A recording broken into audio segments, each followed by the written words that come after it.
Thank you. Welcome to Just Today. I'm your host, Mike Schutte, where we talk about the power of recovery. My guests share heartfelt stories of some tragedies and some triumphs. I find it incredibly brave and powerful for my guests to step into that vulnerability, to raise their hand, and to simply continue to share their story. With me, I have a guest who we met probably a few years ago, and I was saying earlier, I don't actually remember meeting you the first time, but I remember sitting down with you and having a cup of coffee, and just an instant connection that we have, and we've been friends ever since, and we probably touch base every month now, and I really appreciate you jumping on the podcast. So please welcome Heidi. Thanks so much. Thank you. Thank you. So that song, tell me a little bit about that song, and why you picked that. Sure. It's called My Story, Your Glory. And it speaks to how our life experiences and what we go through, good and bad, but mostly the bad and the challenges and those resulting in triumphs, aren't for ourselves. It's for putting forward to the world the message and the glory and the grace that God gives us through our experiences. So for me, in my recovery, there's really three pillars to that. One is my faith. The second is self-love. And the third is health, like mental, emotional, and physical wellness. And of those three, for me, faith is the easiest one. The other two took a lot of time, a lot of effort, a lot of work. But I'm fortunate through the whole process of my addiction and through my recovery, faith was not a challenge for me. It was actually the bedrock of what kept me from sinking any deeper than I did. So I believe that my purpose now is to share those experiences and to share the tough stuff and how I've come through that, to just show that, number one, recovery is possible. Number two, there is a gracious and loving God who brings us through stuff, not because he doesn't like us or he wants to punish us, but because it's for a purpose, and it's to share that message to people that are watching. Yeah, that's good. That's good stuff. I like it. There was a couple lyrics there that I wanted to read, and it says, "The story of me was a story of shame. Yeah. Wrong turns written on every page. So many parts that were messed up. But I love the part where you showed up, rewriting my past, rewriting my hurt." And I certainly could resonate with that. I had a strong faith, and I've always had that. But when I was going through some of the darkest times in my life, it was that desperation of God, and really turned me into a different direction in my life. So again, thanks for sharing some of that information. It's really good stuff. Now, like I said, we've known each other for a couple of years, but maybe just share with the audience just a little bit about your background, where you're from, and then we'll kind of continue to dive into some of this stuff. Okay, sure. Cool? I grew up in Westchester, Pennsylvania. I'm a local girl. Grew up in a very, very strict Baptist, fundamentally faith-based family. My dad was very strict. It was a church every Sunday, youth group every Tuesday, choir every Thursday. So it was a childhood that was very rooted and focused in the church and faith and religion. But also because of the way my father was, it was very much in a black and white world, that you're either wrong or right. It's either in the Bible or it's not. And if it's not in the Bible, it's wrong. Like, there was no gray area. There was no negotiation. Okay. There was no middle ground. It was like God says yes or no, and that's it. Right. And that was a tough environment to grow up in, especially someone who, has tendencies, as we do, to want to push the boundaries. And I found my safety and security by testing those boundaries and pushing those walls and seeing if they were really there. So my sister, who was just a year ahead of me, she was... this is no fault of her own. This is not a criticism of her, but she was the good girl. And, she was in honor society. She was the scholar. And me, I grew up with a struggle with being made to feel like I wasn't enough. And I think that is really truly the basis of where everything kind of took off for me, to try and find myself and find my comfort and find where I belong and find true love for myself, and trying to find that love from other places that just kind of really took me where I didn't belong. So my family life was pretty challenging as a child. My mother, when we were in middle school, had a very, very public affair. And my dad slept on the couch for years. The guy would call the house, my dad would pick up the phone. My mom was very public about this affair, and my dad, because of his fundamental faith background, believed that marriage is forever. When you say I'm going to love you and I'm going to stay with you and marry you forever, it's no matter what until one person dies. So my dad was not okay with this marriage dissolving for whatever reason other than death. And so it was a very non-traditional, very challenging. Confusing. It just had to be really confusing. It was very confusing. Yeah. Again, what was right, what was wrong? Yeah. What do we put up with? What do we tolerate? What does a healthy relationship look like? I really had a tainted view of that for a very long time. And it was a struggle because, why wasn't I worthy of a family that was balanced and happy? And I thought I saw all of that in everyone else's families and relationships. Of course, nobody hangs their dirty laundry outside. They hang the clean laundry outside. It's all perception. It is all perception. There's no balanced family in the world. There's no perfect marriage, and I know that now as a grown-up. But as a 14-year-old, it was tough. It was tough to not have that is a tough age. Yeah. Is that when you started to, at 14, because that's when I kind of went on my own and started to drink and test the waters? Yeah.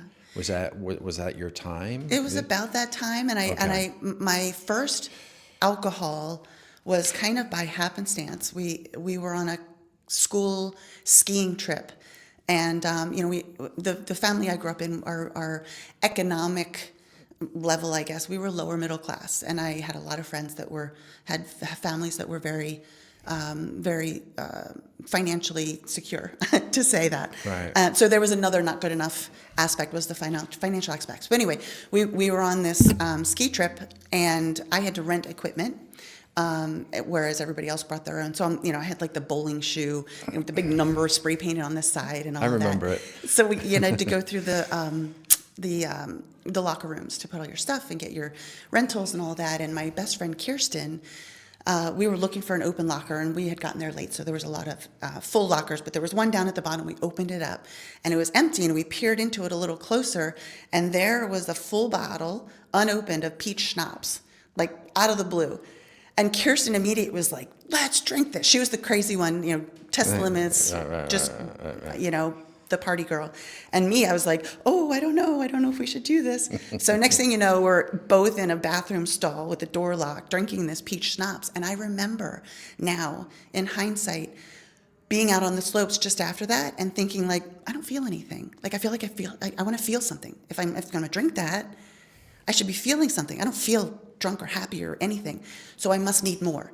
And in hindsight, that was the trigger, I think, in my brain that turned on that, if a little is good, more must be better. Yeah. And that's if you were to ask me 10 years ago, when did you know you were an alcoholic? I would probably be like, no, it was probably progressed over time. But now I will tell you absolutely right then, with the knowledge that I have of the sobriety that I have, that was absolutely the first time I knew now that I was an alcoholic. Yeah. It's that feeling of wanting more. Yeah. Right? I mean, I remember that. That you described the same thing from. I'm like, I remember taking a couple sips, I'm like, this isn't working. Yeah. And next thing you know, you're like, oh, I'll have some more. Yeah. Saying, I was getting sick. Yeah. Right. Now, you've been in recovery for almost 10 years now, right? It'll be 10 years in January, so 9 years, 8 months. Oh, my gosh, that's fantastic. It's crazy. Look at you. Tell me a little bit about that journey, how you got into recovery. And was there a specific event that happened? Everyone's story is different. Yeah. How they get into recovery. So maybe it's always that aha moment, like, this isn't working well. Let me share a little bit about that. I didn't have, what they call the rock bottom. I didn't have that holy shit moment, or like I didn't end up in jail. I wasn't wrapped around a tree in my car, thank God. Although I gave myself the opportunity every single day to be in that position. Yeah. But that never happened for me, fortunately. It was just a progression over time of just knowing if I really was in my deep thoughts, that my life was out of control. I was on my third marriage. Husband number 2 and husband number 3 both had their own very unhealthy relationships with alcohol. It's not for me to say whether they were alcoholic or not, but it was most definitely the gasoline that was thrown onto the dumpster fire of our life and our marriage. Yeah. And I was scared because I knew that I was waking up every day drinking. If I didn't, my hands were shaking so bad I couldn't put in my earrings and I couldn't hook my bra. And at the time, it didn't occur to me, like, that's withdrawal. Hello? Like, that's because your body is so used to having copious amounts of alcohol in it, it's telling you SOS. Yeah. You know, we're going down, or you need to give me more. Yeah. And I was scared. I knew something was going to happen, and I'm a very visual person, and I pictured myself in my own mind standing on a cliff with my heels to the drop, right? Yeah. And I had a cocktail in my hand. And every time I took a sip of that cocktail, I would lose my balance. Whoa, okay, I'm good. Okay, steady.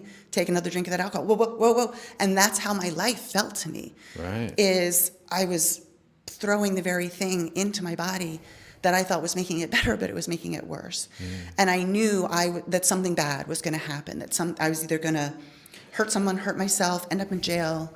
I don't know what, but I was living incredibly recklessly. Yeah. And I was drinking all day, every day, at work, at home. So there was a friend at the time who was in recovery, who I think we, again, met in happenstance, and he sort of was following me, and I think, again, in hindsight, that he was just trying to be there at the moment that I was ready for help. Because he was the only person that I was sharing even a little bit of how I was living, like empty bottle of vodka rolling around in the back of my car because I finished it off on my lunch break going back into the office. Like, normal people don't do that.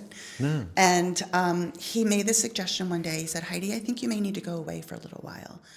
And I was like, go away? Like, we don't have any money. I'm not going to go on any vacation. How's that going to work? And he's like, no, I don't mean go on vacation. He's like, you might need to go away and get some help. And I'm like, what do you mean? He's like, you might need to go to rehab.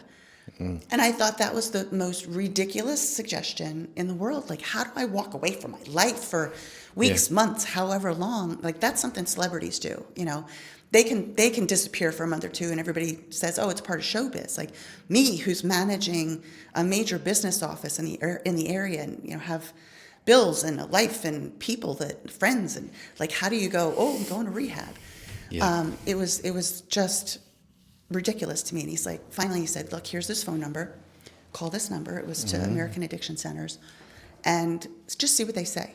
And that was, again, it wasn't like a rock bottom crazy lightning bolt moment. It was just the one day that I had 0.00000% more willingness than I did 10 minutes before, and I just picked up that phone and I made the call. It wasn't, I didn't have this super strong moment.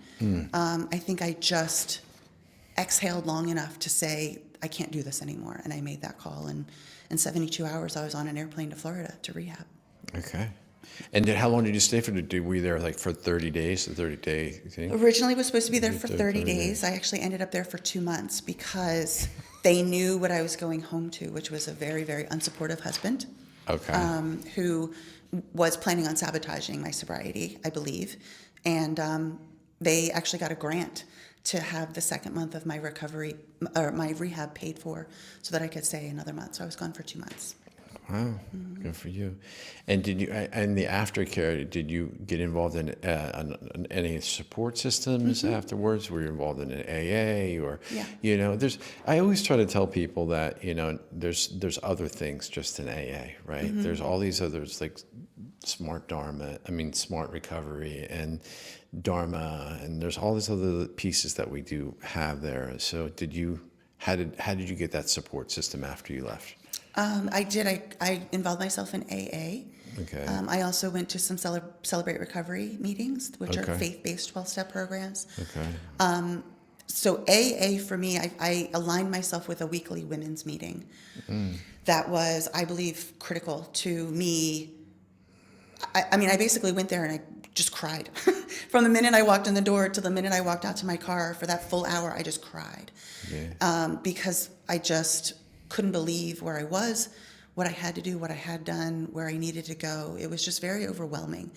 And and not in a I want to quit kind of way, but it's a it's a massive life shift when you turn away from everything that's meant to destroy you, and you're seeking out the hard things. You're seeking out the work to really rebuild yourself from rubble to something that's really worth giving back. And so those women in those rooms were my lifeline, really. And I also have a really amazing army of friends who knew me before I got sober and carried me through that. They kept their hand on my back. And anytime they felt me waver, they would just lean in. And I know to this day. Off the cliff. Off the cliff, like pulling me back. Pulling me back.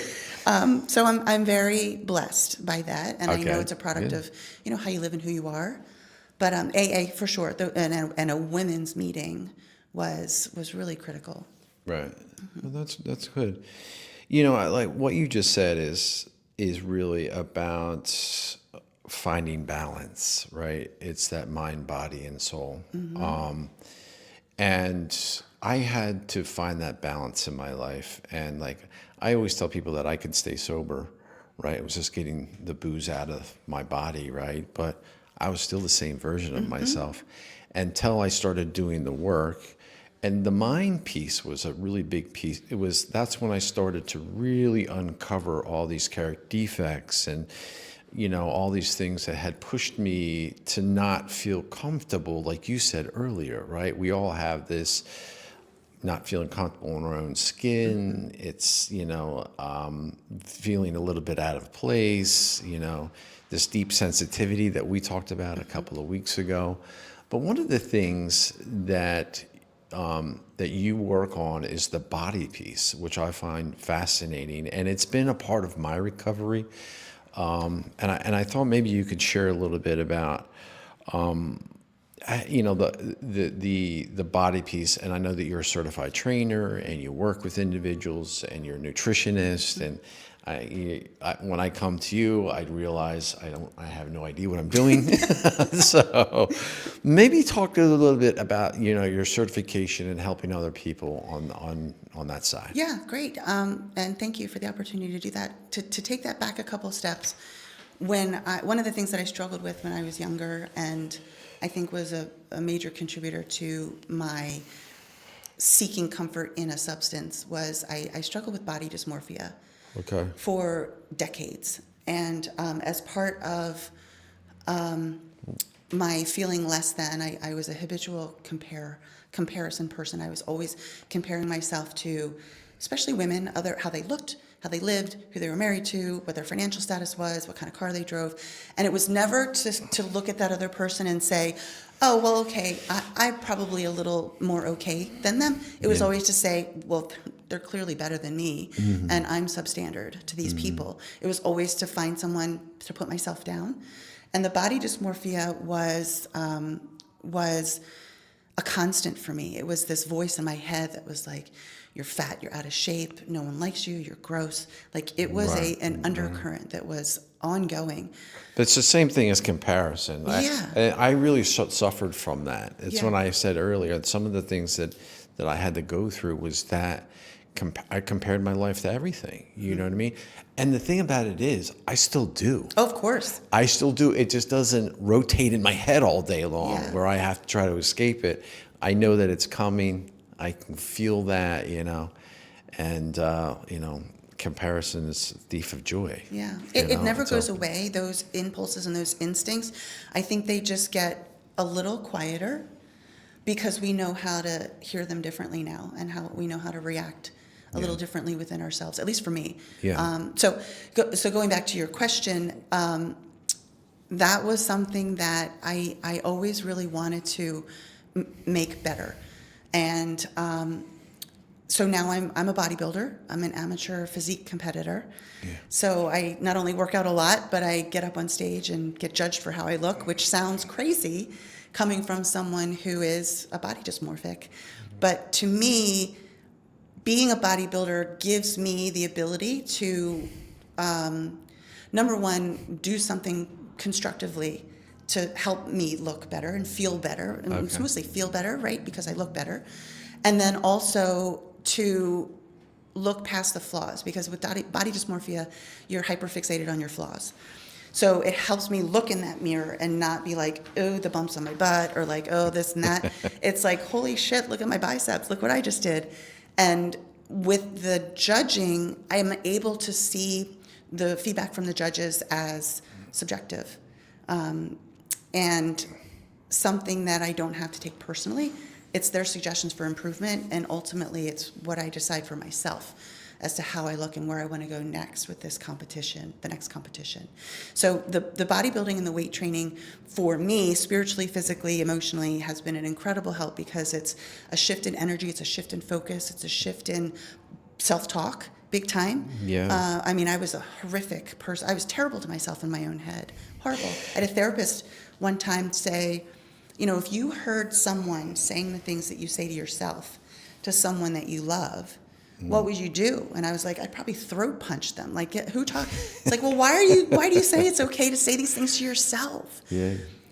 Do you love yourself enough to not talk to you? And that was it right there. I Right. didn't love myself. I didn't know how to love myself. Right, yeah. So that was one of the biggest growth edges for me in my sobriety and in my fixing all of that, was learning to love myself, to sit with myself and appreciate who I was. No, it totally makes sense. I totally get that. One of the things that you said is that, because you do, professional bodybuilding, getting on stage is really scary. Mm-hmm. I mean, that's really scary stuff. And, one of the things that recovery has taught me is that I have to do the scary stuff. And it's the fear, like trying to walk into that fear. Like, I can imagine getting on the stage, but I'm sure like after you're done it, you're like, it's liberating, and you're just like, I have the same thing of like public speaking at times, and I do a lot of public speaking events, but it's the same thing that I have in my head as a 13-year-old kid getting made fun of in front of a classroom. Right? I still have that fear, and the crazy thing is that I really have to face it. Mm-hmm. Recovery makes me do that. Yeah. You know what I mean? Yeah. So that's really cool. One of the things that you and I we worked out the other day at the gym. I was just telling Joe, the guy here, still kind of sore from that, but we talked about the nutritional value. Yeah. And we were talking about specifically alcohol, Yes. like what it does to your body and all the damages it does. And maybe you could tell a little bit about that. Yeah. Even one glass of, because we've been fed a lot of bullshit, to be honest with you, that it's good. Like, it's going to relax you. There's nothing good from it. No. No. There's not. In our society, we live in a society where it's actually celebrated. Yeah. It's like, you're having a bad day, have a beer. You're out with your friends celebrating, have a martini. It's handed over to us in good circumstances and bad circumstances. So it's almost assumed, that that's how we're going to live. And the reality is, in our body mechanics and our biophysics, is alcohol, when we drink it, and it's like, well, duh. Our body sees alcohol as poison, like true poison. So what our body does is it stops metabolizing everything else, stops fat burning, it stops breaking down and processing everything that it normally should and would, and it focuses 100% on processing that alcohol out of your body, metabolizing that alcohol out of your body. So when you drink just one alcoholic beverage, your body stops fat burning for up to 72 hours while it's trying like heck to get that alcohol out, to get that poison out. And I don't think a lot of people realize that. I mean, sure, if you have 4, 5, 6, however many, and you're hungover the next day, you feel like crap, there's that. But again, even one drink, your body is stopping its normal activity and really trying to get that out of your body. So everything else is on hold. So if someone is like, well, I just can't seem to lose this belly fat. I just can't seem to, Right. I've tried everything. And I say, well, have you tried not drinking for a couple weeks? Well, that's preposterous. Like, why would I do that? Don't be silly. I only have one beer. I only have 2 glasses of wine, whatever it is. Right. And I try to be careful to approach this as a certified nutritionist, not someone who is in recovery. And I try not to sound that way, that I think all drinking is bad for all people, because I don't. Right, There's people that aren't like me that can have 2 glasses of wine, Right. walk away and live a normal life. But metaphysically in our body, it does have an impact. It has a profound impact on how we are able to be the lean, mean people that we, sometimes want to be. Well, no, I mean, especially with like, building muscle, right? It's like, I thought, and when you were telling me that, I'm like, that's why I was so skinny in high school, Joe. Because I was drinking all the time. Yeah. No matter what I was doing and working out, I'm like, I don't think this is working out. Yeah. But yeah. Well, and it's also, processing in enough protein and eating the right carbs. It's a Yeah. balance for No. sure. Yeah, no. So it's, it's not like quit drinking and you're going to be a beefcake, but it certainly doesn't help your body do what it needs to do in order to get you where you want to be. Now, do you recommend, some of the things that I've seen, the guys that I work with, specifically guys coming out of, rehab, whatever, is that we talked about the mind, body, and soul piece of it, right? Is that body piece. Where I've seen a lot of people get kind of successful is kind of on that body side, where, I think we're, as alcoholics or whatever our substance is, that we're used to kind of instant results. And the thing that's cool is when you start to work out, there are some instant results that you start to see. And I see a lot of guys get kind of successful in that, where they have a different connection to a gym and other people that are kind of in that same boat. It's such a huge piece of me and my recovery. Is there any like nutritions, like, and then the other piece was it because, we're not eating the best, we're just not eating and I try to eat better and better, and I can see how like just changing my diet has helped me mentally to stop eating, just bullshit food. Maybe you could tell a little bit about some of the nutrition stuff that you could recommend or talk about.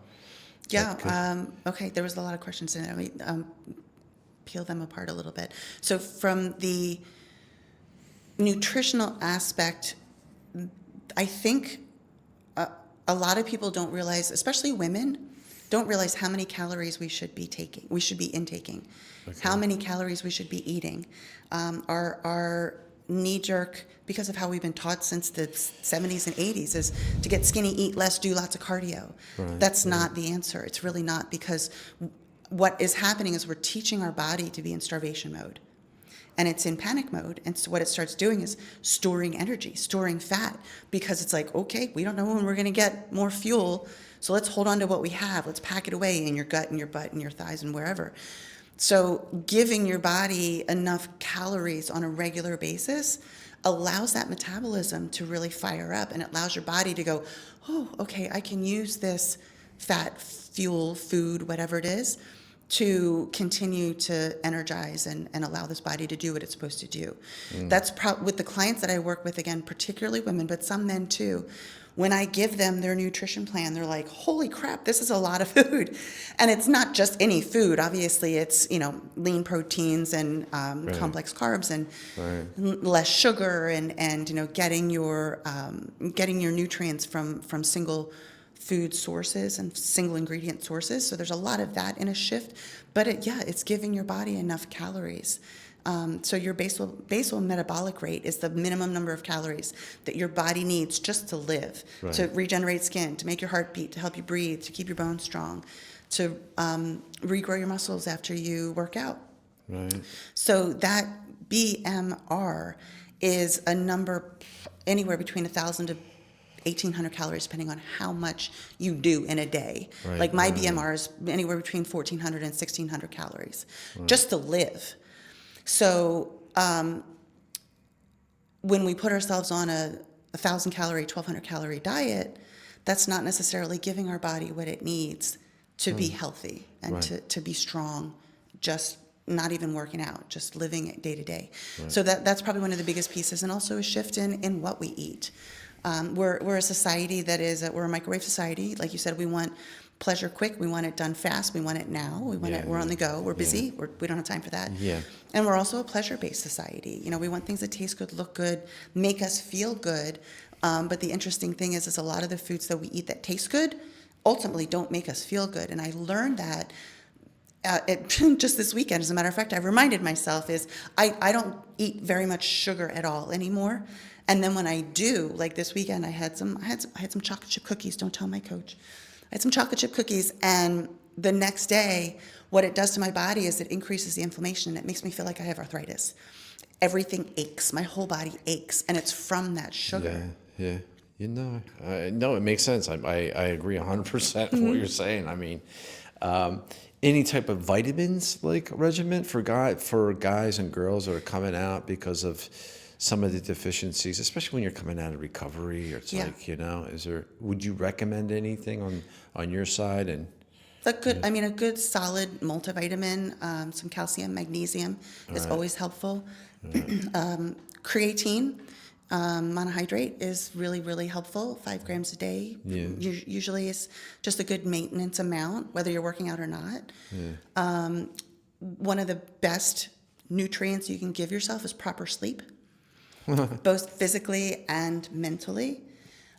Improper sleep and bad sleep or not enough sleep can be tied to things like dementia and mental health issues and imbalances.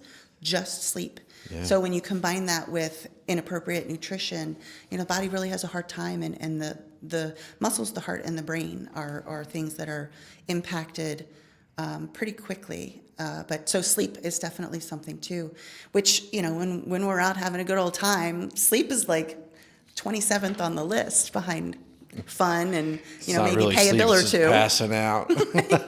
Where are my keys? Where's my car? Who are you? All of that. That's awesome. I get it. Do you have, that's really cool. You're almost 10 years, huh? In this. It's crazy. Yeah. It feels like, some days it feels like 10 years, some days it still feels like 10 days. Yeah. And I think that's just the ebb and flow of recovery is I will always be an addict. Always. My belief is, and I know there's different beliefs, my belief is I am always in recovery. I don't believe that I am recovered. Because if I believe I'm recovered, that means I'm good. Like, I'm good. I could probably, I'm smart now. I know all these things. I can go back and give it another shot. And I know that would be the end of me. There's no question to that at all. Like, I know I have another drunk. I don't know if I have another sober. And I'm not willing to roll those dice. No, I understand that. That's for sure. And we were just talking a little bit ago. It's like, the cool thing about his recovery is that you start to build, these positive things of buckets, right? And that's really a cool place to be, because the more that you feel these positive things, you don't want to tip it over anymore. Yeah. You know what I mean? You're like, you rebuilt your life. So, I think that's it. I really do. I think it was awesome that you came in and gave us some information. It's really helpful. And how's your business going today? I know you're doing a lot of personal training now, right? Yeah, I am doing personal training, which is great. I have some clients that are just killing it right now. Okay. Which is really awesome. I also have an incredible opportunity to work with an organization called Powered by Transformation. Okay. And in doing so, I get to take my certified personal trainer, my CPT, along with my CRS. I'm also a certified recovery specialist. And what I do is I go into recovery facilities and I strength train and weight train one-on-one clients who are in their first 30 days of recovery. They're just coming in off of their last run or whatever, right into rehab. And I work with them in the strength training. And it's an amazing, right there in real life, every single day opportunity for me to see the impact of weight training, health, wellness, and a shift of focus and priority, and the self-love, the self-confidence that I see growing from one day to the next, let alone 1 week to the next, is really incredible. Yeah, it's so cool when you see somebody that's really making those steps, because you see them at the beginning, they're just like, it's difficult, but it's cool to see that. That must be really rewarding to get that close to it, right? Yeah. And it's a nice pivot from shame to self-confidence. And Yeah, you know, right. because Yeah. we all walk in here with so much shame, and we carry a lot of shame Right. with who we are and how we lived. It gives a focus on something to be proud of. Yeah. Well, I'm gonna put my links into this podcast. We'll put all your information in there, Great. and yeah, we'll just go from there. I'm sure that we'll continue to chat. And again, thanks so much for coming. We really appreciate it. Thank you for the opportunity. Yeah. Thanks, Heidi.